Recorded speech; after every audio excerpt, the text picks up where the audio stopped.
Ce livre a généré plus de 49 000 € de revenus passifs depuis sa mise en ligne sur Amazon. Et dans cette vidéo, je vais te montrer de A à Z comment tu peux créer ce genre de livre d'histoire pour enfants. En commençant par trouver des idées de livres qui se vendent bien, la rédaction de leur contenu, jusqu'à créer des illustrations de haute qualité et tout ça en utilisant toute la puissance de l'intelligence artificielle. Donc si tu veux générer des revenus passifs, reste jusqu'à la fin de la vidéo, car je vais également te montrer comment multiplier tes revenus avec une stratégie marketing ultra puissante. En cherchant un moyen de générer des revenus récurrents sur Internet, j'ai découvert cette opportunité. J'ai été stupéfait de constater qu'un seul livre pour enfants pouvait rapporter autant. Par exemple, ce livre-ci est vendu à 11,95 € et compte 4127 avis, ce qui signifie qu'il a généré plus de 49 000 €. Un autre livre comme celui-là a rapporté plus de 57 000 €. Maintenant, imagine les revenus que tu peux générer en publiant régulièrement des livres pour enfants aussi lucratifs. Pour commencer, j'ai demandé à l'intelligence artificielle Gemini de me donner 20 idées d'histoires pour enfants, en lui donnant des instructions précises. Je lui ai ensuite demandé de me rédiger les différents chapitres que doit contenir l'histoire. Et finalement, il ne me restait plus qu'à lui demander de rédiger chaque chapitre de l'histoire. Maintenant, il nous faut des images pour notre livre, car tu t'en doutes déjà, une histoire pour enfants ne saurait être aussi captivante sans ses illustrations vibrantes. Si tu te rends sur Fiverr, tu constateras qu'une seule illustration peut te coûter environ 10 €. Et si tu en commandes davantage, cela revient à un coût considérable. C'est pour cela que j'ai décidé d'utiliser des IA génératives d'images. Il existe plusieurs possibilités pour cela. Tu peux par exemple utiliser Bing et observer les résultats à l'écran. C'est vraiment parfait pour illustrer un livre pour enfants. Tu peux également utiliser Midjourney pour créer tes illustrations, mais le seul bémol, c'est que c'est payant. Et je peux comprendre qu'on n'a pas forcément les moyens d'investir dans notre business. C'est pour ça que je te présente Ideogram AI. C'est la meilleure alternative à Midjourney. Avec cette intelligence artificielle, tu peux créer des logos, des miniatures pour ta vidéo et bien plus. Et le meilleur, c'est que c'est gratuit. La puissance d'Ideogram réside dans sa capacité à intégrer des textes dans les photos générées, ce qui est une vraie prouesse technologique. Pour l'utiliser, c'est très simple. Il te suffit de décrire l'image que tu veux générer ou coller directement ton prompt dans la case destinée à cet effet. Ideogram t'offre une variété de styles d'images.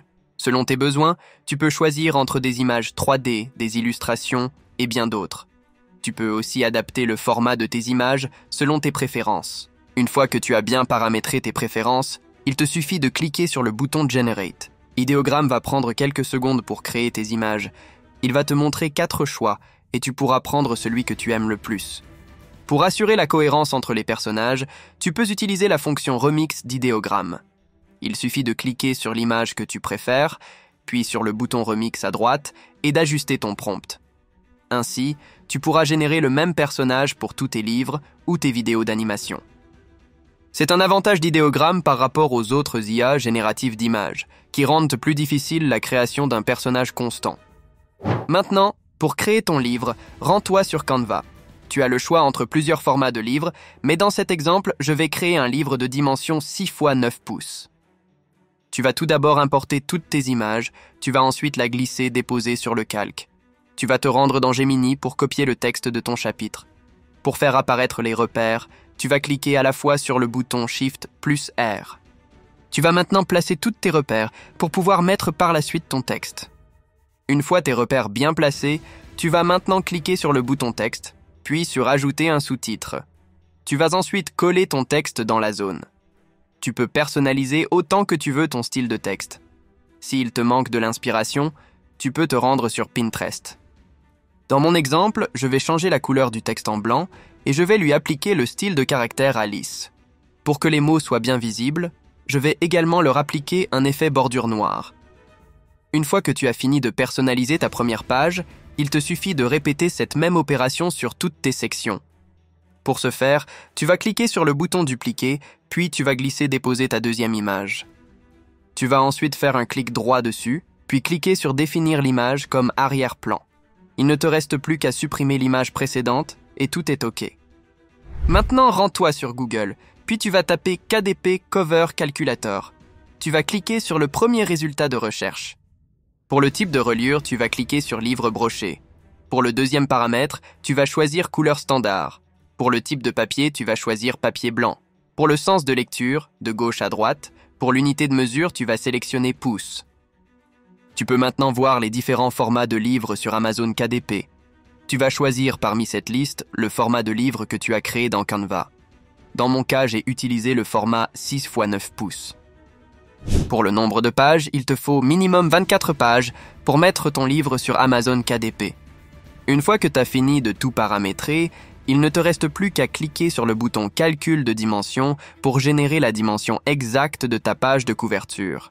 Tu peux maintenant cliquer sur le bouton « Télécharger le modèle ».